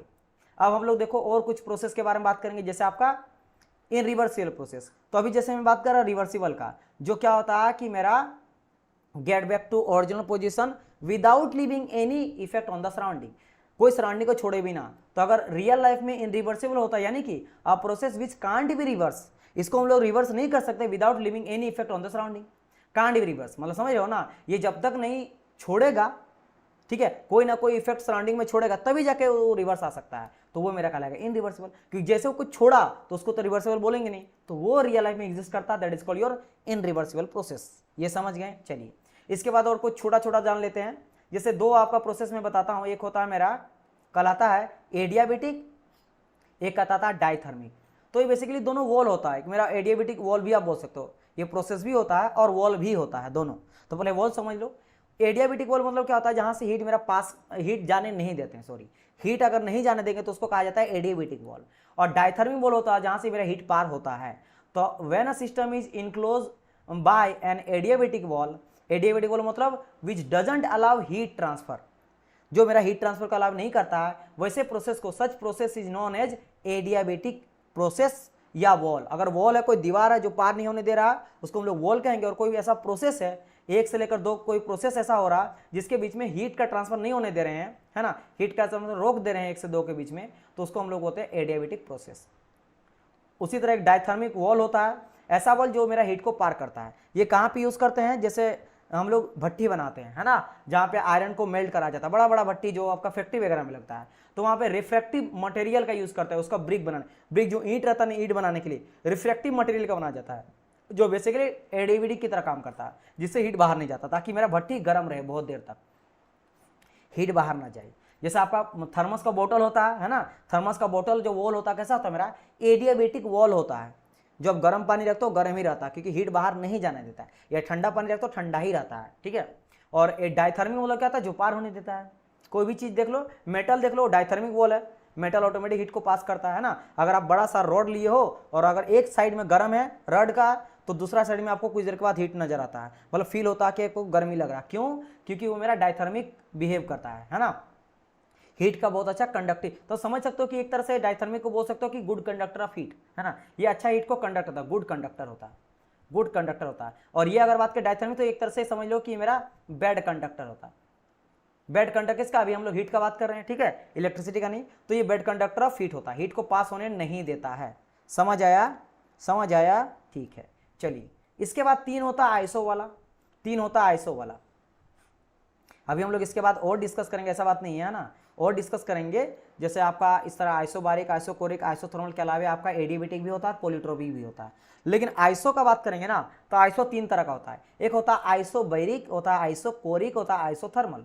आइसो मतलब होता है सेम, है ना, आइसो का मतलब होता है सेम, आइसो तीनों मतलब सेम। अब बात करते हैं बेरिक, तो एक आ गया मेरा बेरिक, बेरिक मतलब होता है प्रेशर, बेरिक मतलब क्या था, प्रेशर, ये लेटिन वर्ड से लिया गया है। अगर बात करें कोरिक, कोरिक मतलब होता है वॉल्यूम, वॉल्यूम मतलब क्या था, वॉल्यूम। और बात करेंगे थर्मल, थर्मल का मतलब आपको पता है हीट, और हीट से क्या बनता है मेरा टेम्परेचर। तो एक बात करा गया मेरा प्रेशर का, एक बात करा गया मेरा वॉल्यूम का, एक बात करा गया मेरा टेम्परेचर का। तो यानी कि आइसो मतलब कांस्टेंट प्रेशर, कांस्टेंट वॉल्यूम और कांस्टेंट टेम्परेचर, यानी कि ऐसा प्रोसेस जिसमें हम लोग कांस्टेंट मेरा प्रेशर रहता है उसको आइसोबोरिक प्रोसेस कहेंगे, है ना, आइसोबेरिक कहेंगे। अगर ऐसा प्रोसेस जिसमें मेरा वॉल्यूम कांस्टेंट है उसको हम लोग आइसोकोरिक कहेंगे। ऐसा प्रोसेस जिसमें मेरा टेम्परेचर कांस्टेंट है उसको आइसोथर्मल कहेंगे। अभी जस्ट बात किए थे ना, जैसे क्वासी स्टैटिक प्रोसेस, है ना, quasi static process is a isothermal process, example of, right, क्योंकि वहां पे मेरा टेम्परेचर कांस्टेंट था, ठीक है। अगर वही बात करेंगे आइसोबेरिक का, तो याद करो आइसोबेरिक किस में था, आइसोबेरिक चार्ल्स लॉ में था। वहीं अगर बात करेंगे आइसोकोरिक, यानी कि वॉल्यूम कांस्टेंट कितना था, किसमें था बताइए, ठीक है। ये सभी याद है कि नहीं, मैं आपको सबसे पहले बता चुका हूं, है ना। वॉल्यूम कांस्टेंट कहां था बताइए, कोई बच्चा को याद है क्या, कोई बच्चा को याद है, बताओ वॉल्यूम कांस्टेंट कहां रहेगा, बताओ जल्दी से बताओ।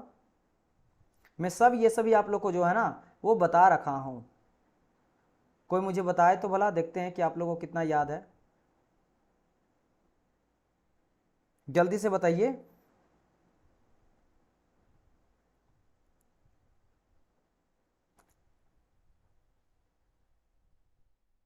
चार्ल्स लॉ में तो डियर स्टूडेंट, चार्ल्स लॉ में क्या कांस्टेंट था बताइए? बॉयस लॉ में क्या कांस्टेंट था? बॉयस लॉ में मेरा टेम्परेचर कांस्टेंट था। तो आप बोल सकते हो कि बॉयस लॉ का एग्जांपल क्या हो जाएगा बताइए? आइसोथर्मल। आइसोथर्मल किसका एग्जांपल हो जाएगा? आपके बॉयस लॉ का। बॉयस लॉ का हो जाएगा, एंड क्वासी स्टैटिक का हो जाएगा, है ना, क्वासी स्टैटिक का हो जाएगा। अगर बात करेंगे हम लोग आगे चलकर आइसोबेरिक, तो आइसोबेरिक किसमें कांस्टेंट था बताइए? चार्ल्स लॉ में था। तो ये हो जाएगा मेरा चार्ल्स लॉ का एग्जांपल, चार्ल्स लॉ का एग्जाम हो जाएगा, है ना। चार्ल्स लॉ का एग्जाम हो जाएगा आइसोबेरिक। हमें बात कर रहा हूं आइसोकोरिक किसका एग्जांपल होगा? हाँ, बॉयस में टेम्परेचर कांस्टेंट, यस, पंकज का करेक्ट आंसर है एवोगैड्रो। ठीक है, याद करो, मैं एवोगैड्रो आप लोग को बताया था। क्या बताया था? Avogadro, right. और एवोगैड्रो में आप लोग को मैंने क्या बताया था? याद करो, मैंने आपको बताया था कि एवोगैड्रो जो होता है ना, नहीं नहीं नहीं, एवोगैड्रो तो number of volume equal to number of mole होता है ना डियर, वो तो गेल उससे क्लो होगा ना। वॉल्यूम कांस्टेंट मेरा होता था गेल उससे क्लो। देखो याद करो, मैं सही बता रहा हूं कि नहीं? आप लोग स्टूडेंट हो, बताओ, है ना? अमित सही बोले। गेलोसेक लॉ में मेरा वॉल्यूम कांस्टेंट होता था। गेलोसेक लॉ में क्या होता था? मेरा वॉल्यूम कांस्टेंट होता था। क्योंकि यहाँ पे हम बात किए कौन? अंकिता गेलोसेक लॉ, यस, ठीक है। क्योंकि एवोगैड्रो लॉ में तो हम ये बोले थे कि प्रेशर और टेम्परेचर अगर कांस्टेंट रहता दोनों का, प्रेशर भी और टेम्परेचर भी, तो number of molecules equal to number of volume हो जाता है, राइट। तो हमें प्रेशर और टेम्परेचर वॉल्यूम, ये दोनों दोनों ये प्रेशर मतलब आइसोकोरिक और आइसो आपके थर्मल, ये दोनों का आ जाएगा क्या? आपका example, that is called Avogadro. ठीक है, Avogadro is an example isobaric, है ना, and as well as isothermal. तो यहां से आप समझ गए, ये सभी का हम लोग इस तरह का अलग अलग प्रोसेस का यूज करते हैं। अच्छा चलिए, और एक चीज हम लोग डिस्कस कर रहे हैं, आइसोथर्मल। बार बार हम लोग डिस्कस किए थे ना कि ये आइसोथर्मल में रखते हैं, सॉरी इक्विलिब्रियम में रखते हैं, इक्विलिब्रियम में रखते हैं, मैंने टेम्परेचर कांस्टेंट रखता है। तो क्या मतलब इक्विलिब्रियम का? मैंने कहा पहली बात, इक्विलिब्रियम मतलब क्या होता है कि कोई चेंजेस नहीं होना चाहिए, चेंज नहीं होना चाहिए। अगर प्रेशर है तो सेम प्रेशर, जैसे यहाँ पर टेम्परेचर बात की तो temperature through out this system, मेरा पूरा प्रोसेस में टेम्परेचर यहाँ भी सेम है। अगर मान लो 10 डिग्री सेल्सियस में है तो 10 डिग्री सेल्सियस, 10 10 10 10, चेंज नहीं। अगर चेंज निकालना चाहेंगे T2 माइनस T1 तो जीरो हो जाएगा। क्यों? क्योंकि यहाँ भी 10 और यहाँ भी 10, जैसे T1 में 10 है, T2 में भी 10 है, T2 minus T1 equal to 10 minus 10 equal to zero, और T4 माइनस T1 तो 10 माइनस 10 इक्वल टू जीरो। तो चेंज जो भी करेंगे, डीपी चेंज करेंगे, कोई भी अगर बोल दिया इक्विलिब्रियम, उसका मतलब चेंज नहीं हो रहा है। तो चलिए डिस्कस कर लेते हैं कि आपके थर्मोडायनामिक इक्विलिब्रियम के लिए कितना तरह का इक्विलिब्रियम होता है, वो डिस्कस हम लोग कर लेते हैं। कितना तरह का इक्विलिब्रियम हम लोग देखते हैं, तो देखो, a system in which all these three, देखो होता है कम से कम 4, लेकिन सबसे इंपॉर्टेंट 3 तरह का होता है।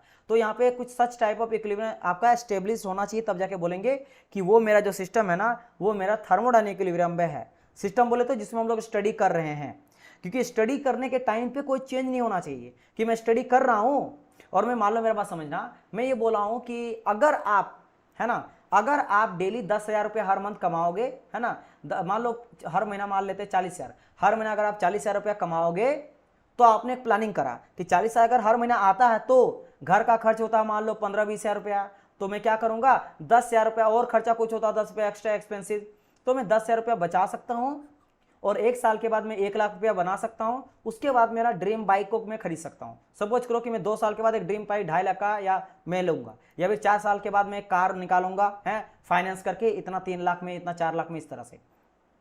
तो ये आपने माना, तो ये कब होगा? जब आपका ये सैलरी जो है ना कांस्टेंट होना चाहिए। मेरा कहने का मतलब ये है, ये कांस्टेंट रहेगा तब जाके ये मेरा प्रोसेस ये होगा। ये थोड़ा सा भी ऊपर नीचे होगा, कभी आप 10,000 कमाने लगे, कभी 30 हो गया, तब तो गड़बड़ा जाएगा ना डेटा, है ना। तो स्टडी करने के लिए कांस्टेंट रहेगा तब जाके आपका वैल्यू फाइनल रिजल्ट मिल पाएगा। तो सेम चीज है, जब हम लोग स्टडी करते हैं तो हम नहीं चाहते बीच में प्रेशर टेम्परेचर बनने के चक्कर में हम लोग जो डाटा मान के चलें कि अगर इस प्रेशर और टेम्परेचर में इतना देर तक लिए और हम लोग यहाँ पे हीट देते रहे और प्रेशर को फिक्स रखे, टेम्परेचर को फिक्स रखे और हम लोग देते गए, तो जाके इतना चेंज होगा, तब जाके टेम्परेचर देंगे तो प्रेशर इतना चेंज होगा। अगर अपने खुद चेंज होगा तो दिक्कत हो जाएगा, राइट। समझ आया ना मेरी बात, है ना, समझ आया ना मेरी बात। जैसे कोई बीम है, मैं कोई बीम लिया कि अगर इसे फोर्स अप्लाई कर रहा हूं तो फोर्स अप्लाई कर रहा हूं तो इतना फोर्स के बाद और इतना टाइम के बाद इसमें फटीग और बेंडिंग वगैरह आएगा। लेकिन अगर खुद में ही डिप्रिसिएशन होने लगेगा, क्वालिटी खराब होने लगेगा, तो ये जल्दी टूट जाएगा, तब तो खराब हो गया। तो यानी कि इस तरह हम लोग स्टडी में क्या करते हैं, चीजों को कांस्टेंट मान के चलते हैं। तो जैसे कौन कौन सा आता है, जैसे आप बात करेंगे थर्मल इक्विलिब्रियम। थर्मल मतलब आपको पता है, थर्मल मतलब हीट यानी टेम्परेचर। तो a system is said to be thermal equilibrium if the temperature throughout the system will be remain constant. पूरा का पूरा सिस्टम में जो मेरा थर्मल इक्विलिब्रियम है, टेम्परेचर वो कांस्टेंट होना चाहिए। यानी कि जैसे कोई मान लो इस तरह का एक गैस, इसके अंदर बहुत सारा गैस है, तो हर एक पार्टिकल का टेम्परेचर कांस्टेंट होना चाहिए। अगर एक पार्टिकल का टेम्परेचर मेरा 10 डिग्री सेल्सियस है तो इसका भी 10 होना चाहिए, इसका भी 10, इसका भी 10, इसका भी। अगर 10,000 है तो 10,000 मोलिकुल का टेम्परेचर 10 ही होना चाहिए। पूरा का पूरा सिस्टम पे इतना ही होना चाहिए आपका क्या, that is called your temperature. तब उसको कहेंगे कि हाँ ये सिस्टम मेरा थर्मल इक्विलिब्रियम में होगा। क्योंकि स्टडी करने के लिए इसी तरह हम लोग हाइपोथेटिकल कंडीशन ही लेके चलते हैं, राइट। नहीं तो क्या होगा कि बोलेंगे सर जी यहाँ इतना कंप्रेस करेंगे तो इतना दब जाएगा। हो सकता है वहां के टेम्परेचर कम ज्यादा है कहीं पे, है ना, टेम्परेचर कहीं ज्यादा है, तो टेम्परेचर ज्यादा है तो मेरा कितना प्रेशर लगा रहे तो टाइम लग रहा, कहीं पे कम है तो चीजें बहुत अनबैलेंस हो जाएगा ना करना। तो इसीलिए हम लोग क्या मान के चलते कि remain same through out the system, मेरा टेम्परेचर सेम है, तो थर्मल इक्विलिब्रियम कह देंगे। आ जाता है mechanical equilibrium. Mechanical equilibrium, mechanical मतलब जहां फोर्स का बात करता हूं वहां मैकेनिकल का बात करते हैं। तो when the all forces are balance in a system, when there is no unbalance, या बोल सकते हो और there is no unbalance forces in the left in a system. इसका क्या मतलब, मान लो कोई बीम है और आपने बहुत अच्छा बीम बना के दिया कोई मैन्युफैक्चरर को, आपने कह रहा हो कि ठीक है ये जाओ आप रेलवे के पटरी में लगाओ, या कहीं बहुत ही ब्रिज बनाया जा रहा है और ब्रिज बनाया जा रहा है तो वो पूछा कि कितना लोड को झेल सकता है, तो आप बोलेंगे सर इसमें अगर आप 10 न्यूटन या फिर मान लो 500 न्यूटन का भी आप लोड लगा दोगे ना तो कुछ नहीं होगा। 500 न्यूटन के बाद अगर लगाते हो तो इसमें क्रैक आएगा, तो आप बोलेंगे ठीक है हम 300 न्यूटन का मेरा लोड झेल सकता है। तो ये क्या बोला, ये बोला तो through out the all system, मतलब एक पॉइंट में नहीं, यहां लगा रहे हैं, यहां लगा रहे हैं, यहां लगा रहे हैं, यहां लगा रहे हैं, कहीं भी अगर मैं 500 न्यूटन का लगाता हूं तो ब्रेक नहीं, ऐसा नहीं होगा कि कहीं पे मेरा 500 न्यूटन को दूर की बात है या बीच में कहीं अगर मैं 10-50 न्यूटन नहीं लगाया ना फट से टूट गया, समझ लो ना, हार्ड है हार्ड और कहीं पे पूरा खराब मटेरियल है फट से टूट गया, तो वो कहलाएगा क्या मेरा, तब मैकेनिकल इक्विलिब्रियम नहीं कहलाएगा। तो उस तरह का हम लोग सिस्टम को यूज ही नहीं करेंगे। इसी तरह होता है ना, फेलियर होता है बहुत जगह पे, देखते हो ब्रिज वगैरह कहीं से टूट जाता है कि लोड वहां बेयर नहीं कर पाया, क्यों, क्योंकि उसको मैकेनिकल इक्विलिब्रियम लेके नहीं बनाया गया था। तो ये बहुत इंपॉर्टेंट हो जाता है। तो यहाँ पे हम लोग मान के चलना पड़ेगा कि कहीं भी लगाएंगे तो ये 500 न्यूटन को झेल जाना चाहिए, मतलब हर जगह पे फोर्स बैलेंस होना चाहिए, राइट। या फिर देख सकते हो मैंने सिस्टम लिया और स्टडी के मान लो कर रहे, कोई मूवमेंट नहीं चाहते हम लोग, क्योंकि ये रुका हुआ मान लो फोन है, इसको स्टडी करना चाहेंगे, अगर ये इस तरह मूवमेंट करने लगेगा कैसे पता चलेंगे इसमें, तो ये कब रहेगा, जब इधर से जितना 10 न्यूटन, यहाँ भी 10, इधर से भी 10, इधर से भी 10, तो क्या ये बैलेंस है, रुका हुआ है, इधर से जितना लग रहा है इधर से इतना लग रहा है, इधर से जितना लग रहा है इतना, यानी स्टेटिक मोशन में है। तो ये इधर से 10-10 लग रहा तो 10-10, इधर 5-5-5, यानी रुका हुआ, क्योंकि एक तरफ अगर ज्यादा लगा दिए, इधर ज्यादा लगा दिए तो इधर चल गया, ऊपर ज्यादा लगा ऊपर चल गया, नीचे चल गया, तो फिर कैसे स्टडी कर पाएंगे। तो ये भी हम लोग देख लेने चलते हैं। तो ये हो गया। अब थर्ड नंबर आ जाता है केमिकल इक्विलिब्रियम। केमिकल इक्विलिब्रियम मतलब क्या आइडिया स्टूडेंट, कि कोई भी केमिकली स्टेबल होना चाहिए, है ना, there is no chemical reaction और chemical composition change in the system, change in the system. जैसे समझो हम लोग को बनाना पानी, हम लोग का क्या बनाना, पानी बनाना है, तो पानी का फॉर्मूला तो H2O। तो यू नो दैट कि वाटर का यहाँ पे 2 मोलिकुल्स है ना, और वाटर का 1 मोलिकुल है, यानी कि 2:1 के रेशियो में अगर हम लोग हाइड्रोजन को 2 kg मिलाएंगे तो ऑक्सीजन 1 kg मिलाना पड़ेगा, है ना। इसी तरह से हम लोग बनाएंगे। अगर कार्बन डाइऑक्साइड हम लोग को बनाना है तो CO2, कार्बन का 1 मोलिकुल व ऑक्सीजन का 2 मोलिकुल, है ना। तो यहाँ पे बोलेंगे कि अगर ऑक्सीजन का 2 मोलिकुल यहाँ पे है तो कार्बन का 1 मोलिकुल है, तो अगर मैं 1:2 के रेशियो में ऐसे बोल सकता हूँ, है ना। इसको मिलाएंगे तो जितना भी हम लोग लेंगे कार्बन उसका हाफ लेंगे, तो हल्का सा भी चेंज कर देंगे कि मैं काम करता हूँ ना, इसको मैं 8 लिया तो लेना चाहिए था मुझे 16, मैं 15 ले लेता हूँ, तो बोलेंगे चलो कम मेरा पानी कार्बन डाइऑक्साइड बन जाएगा, ऐसा थोड़ा ना होगा, बनेगा ही नहीं, कुछ और ही बन जाएगा। उस तरह H2O, तो H2O तो मान लो आप बहुत बड़ा बनाना चाहते हो ज्यादा मात्रा में, तो आप हाइड्रोजन ले लिए, तो मान लो 10 लीटर आप हाइड्रोजन ले लिए गैस, है ना, 10 लीटर, तो आप बोलेंगे सर जी 10 लीटर लिए तो ऑक्सीजन कितना लेना चाहिए, हाफ लेना चाहिए, 5 लीटर लेना चाहिए। तो आप बोलेंगे सर 5 नहीं लेके ना मेरे पास 4.5 लीटर है, काम चल जाएगा, नहीं, हाफ अगर कर दोगे ऐसा थोड़ा ना होता कि H2 और हाफ O ऐसा कुछ बनेगा, नहीं, उतना ही चाहिए तभी जाके देगा। तो केमिकल पूरी तरह से स्टेबल होना चाहिए, कोई केमिकल चेंज नहीं आना चाहिए, ठीक है, कोई केमिकल कंपोजिशन में चेंज नहीं होना चाहिए, कोई केमिकल रिएक्शन, है ना, कोई केमिकल रिएक्शन नहीं होना चाहिए, स्टेबल होना चाहिए, कि किसी चीज से एयर से रिएक्शन करके खराब हो जाए स्टडी के टाइम पे, वो पूरी तरह से स्टेबल होना चाहिए, किसी के साथ कोई चेंज नहीं होना चाहिए। और ये 3 मेनली यही 3 होता। लेकिन और एक चीज जान लो, that is called your phase equilibrium. क्या, फेज इक्विलिब्रियम। ये क्या होता है, फेज मतलब कि अगर मान लो आप कोई हेट्रोजेनियस आपका है ना, हेट्रोजेनियस मतलब होमो मैंने कहा था, होमोजेनियस में एक आपका कोई स्टेट रहेगा और हेट्रोजेनियस में 2 रहेगा या 3 रहेगा। जैसे कि आपका देखो यहाँ पे समझा गया कि ग्लास का पानी है, तो यहाँ पे आपका आइस रखा गया, समझ लो, ये सब क्या क्या है, आइस है ना, बर्फ रखा गया। ठंडा का दिन, गर्मी का दिन है, तो आप क्या करो, पानी में आइस डाल दियो और आप शरबत वगैरह बना रहे हो। तो आप क्या चाहते हो कि स्टडी जब कर रहे हो हेट्रोजेनियस सिस्टम का, तो बिल्कुल इसका मास और इसका मास वेरी नहीं होना चाहिए। अगर मान लो 1 kg आइस है ना, 1 kg आइस है और मान लो यहाँ पे 2 लीटर पानी है, तो आधा घंटा के बाद भी 1 kg आइस ही होना चाहिए और 2 लीटर वाटर ही होना चाहिए, क्योंकि आप दोनों में चेंज देखना चाह रहे हो ना कि हीट दे रहे हैं तो कितना मेल्ट कर रहा है, वाटर कितना इवोपरेट कर रहा है, इस तरह से आप देख रहे हो कितना टाइम लगा। और आप रखे हुए हो, आप करोगे ठीक है मैं स्टडी कर रहा हूँ चीज़ों को, अपने में जो भी चीज़ है उसको स्टडी कर रहा हूँ, तब तक ऑटोमेटिक मत गल गया, मेल्ट कर गया, तो आप कम हीट देके ही मेल्ट कर गया, फिर तो गलत स्टेटमेंट आ जाएगा ना जो आप स्टडी कर रहे हो। तो यहाँ पे क्या होना चाहिए, करेंगे बोलो क्या है कि when system is in 2 phase है ना, then mass of each force will be equal, mass of each जो रहेगा ना फोर्सेस का अलग अलग का, ठीक है, वो इक्वल होना चाहिए। ठीक है, ये मास ऑफ ईच फोर्सेस नहीं लिखना चाहिए था मुझे, है ना, मास ऑफ ईच ऑब्जेक्ट वगैरह लिखना चाहिए था। ठीक है, मैं कर दूंगा आगे चलकर, ठीक है ना। मास of each object will be equal, create the phase equilibrium, मतलब चेंज नहीं होना चाहिए, वो दोनों एक जैसा होना चाहिए, राइट, ये चीज़ें, और आपस में मतलब मिक्स नहीं होना चाहिए। अगर पानी और वाटर है ना, आई मीन पानी वाटर बोल रहे हैं, आई मीन वाटर है और आइस है, तो आइस और वाटर अलग अलग होना चाहिए ड्यूरिंग दी स्टडी। फिर हीट देके चेंज कर सकते हैं, मेल्ट करा सकते हैं, तो हम लोग चेंज करके देखना चाह रहे हैं, लेकिन ऑब्जर्वेशन जब हम लोग कर रहे हैं दोनों अलग है तो अलग ही रहना चाहिए। ठीक है, चलिए, तो ये अगर ये सब रहेगा तब जाके बोलेंगे कि हाँ मेरा थर्मोडायनेमिक सिस्टम जो है ना वो थर्मोडायनेमिक इक्विलिब्रियम पे है। क्लियर, समझ गए ना, ये रहा आज का क्लास। अब कल से हम लोग आगे चीज पढ़ेंगे इसके बाद, ठीक है, इसके बाद कल हम लोग इसके बाद आगे देखने वाले हैं। बताइए, ऑल क्लियर है ना यहाँ तक?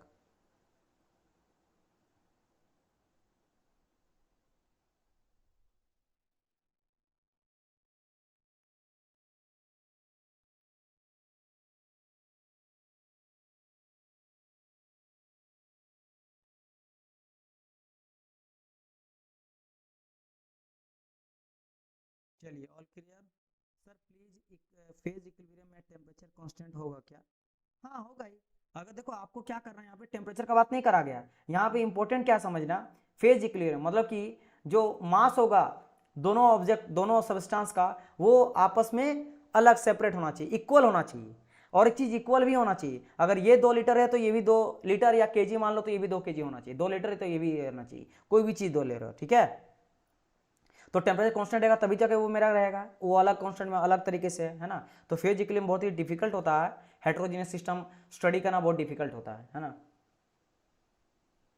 जैसे स्टडी करा जाता ना कि ice in water at 5 degree Celsius, इस तरह कहा जाता है कि अगर आइस है वाटर में, आप देखो क्वेश्चन वगैरह रहता है ना, तो कहा जाता है कि there is a 2 litre of ice, है ना, 2 litre of ice, 2 litre of ice in water will balance at constant temperature at 5 degree Celsius, इस तरह से कुछ क्वेश्चन देगा। यानी कहने मतलब कि आइस वाटर में है एट 10 डिग्री सेल्सियस, या बोलेगा 10 तो नहीं, मान लो 0 डिग्री सेल्सियस, तो ये कह रहा कि 0 में ही है, पूरा कैलकुलेशन करो तो चेंज तो नहीं हो जा रहा। जब तक स्टडी कर रहे हो मान के चला कि आइस मेरा इतने में ही है, तो वो चेंज अलग होगा, और दोनों का मास भी इक्वल रहेगा, मास भी दोनों का अलग अलग रहेगा। वी कैन मेंटेन या ऑल इक्विलिब्रियम में रियल लाइफ में, हाँ पॉसिबल रखते हैं।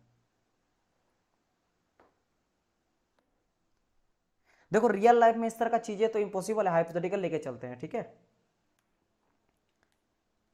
स्टडी में ही ये पॉसिबल है, इसलिए इन सबको आइडियल कहते हैं हम लोग, ये सब को आइडियल मान के चला जाता है, रियल में इस तरह का नहीं होता है। इनरिवर्सिबिलिटी देखने को मिलता है, फ्रिक्शन लॉसेस देखने को मिलता है, ठीक है ना। तो रियल लाइफ में आपको आइसोथर्मल देखने को मिलता है ना, ये सब इक्विलिब्रियम देखने को मिलता है ना, ना ही आपको आइसोकोरिक, आइसोबारिक, आइसोथर्मल चेंज थोड़ा बहुत होता ही होता है। क्लियर, रियल लाइफ में आपको देखने को मिलता है इनरिवर्सिबिलिटी, है ना, रियल लाइफ में आपको क्या देखने को मिलता है, ये देखने को मिलता है, आइसोथर्मल भी देखने को नहीं मिलता है, राइट, ये सभी देखने को नहीं मिलता है, चेंज स्टेट देखने को मिलता है, ये सभी हो सकता है ना।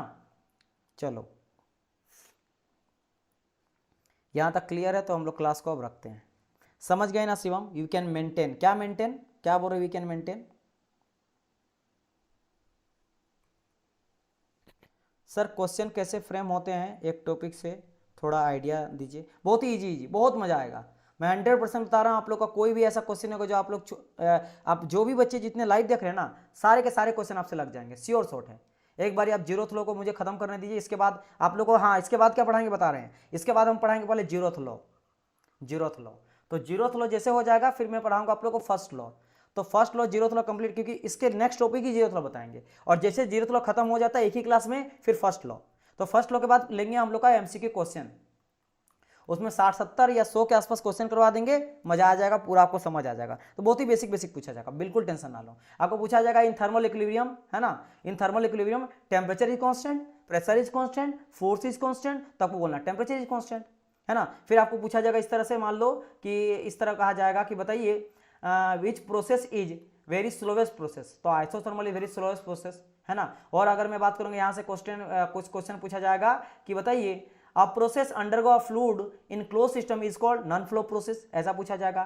फिर बात करेंगे अगर इस तरह से कि बताइए which one of these is intensive property, तो आपको बोलना कि कौन सा इंटेंसिव प्रॉपर्टी है, तो डेंसिटी है, टेम्परेचर है। मान लो एक डेंसिटी देगा, बाकी दे देगा मास, वॉल्यूम, एनर्जी, तो आपको लगा डेंसिटी, है ना। ऐसा क्वेश्चन रहेगा, आपके सिलेबस के अकॉर्डिंग भी पढ़ा रहा हूँ, है ना। और उसके बाद अगर उसके ऊपर लेवल पूछा जाए ना, गेट लेवल का पूछा जाए, तो गेट लेवल इतना टफ नहीं होना चाहिए। अगर ऐसा कुछ क्वेश्चन आ जाता है तो वो आपके लिए टफ होगा, सबके लिए होगा। क्योंकि अगर मैं गेट लाइन में घुसता हूँ तो बहुत डीप है, फिर तो समझ जाओ कि कम से कम आपको 700 घंटा का लेक्चर हो जाएगा, पूरा पूरा मैकेनिकल का 700 घंटा का, ठीक है। क्योंकि आप देख लो जो मैं पढ़ा थर्मो कम से कम 70 लेक्चर का आ जाता है, फिर तो वो तो बहुत बड़ा होगा, बहुत थ्योरेटिकल, बहुत ज़्यादा न्यूमेरिकल, तो उतना का जरूरत नहीं है आपको, राइट। तो मैं जितना पढ़ा रहा हूँ मोर देन सफिशियंट है, ठीक है। चलिए ओके, तो मैं आपको अच्छे से पढ़ा रहा हूँ, टेंशन ना लो। चलिए डियर स्टूडेंट, देन हम लोग मिलते हैं कल, तब तक के लिए good bye and God bless you all. उम्मीद करता हूँ कि क्लास काफ़ी अच्छा रहा होगा, सभी चीज़ों को आप लोग समझे होंगे।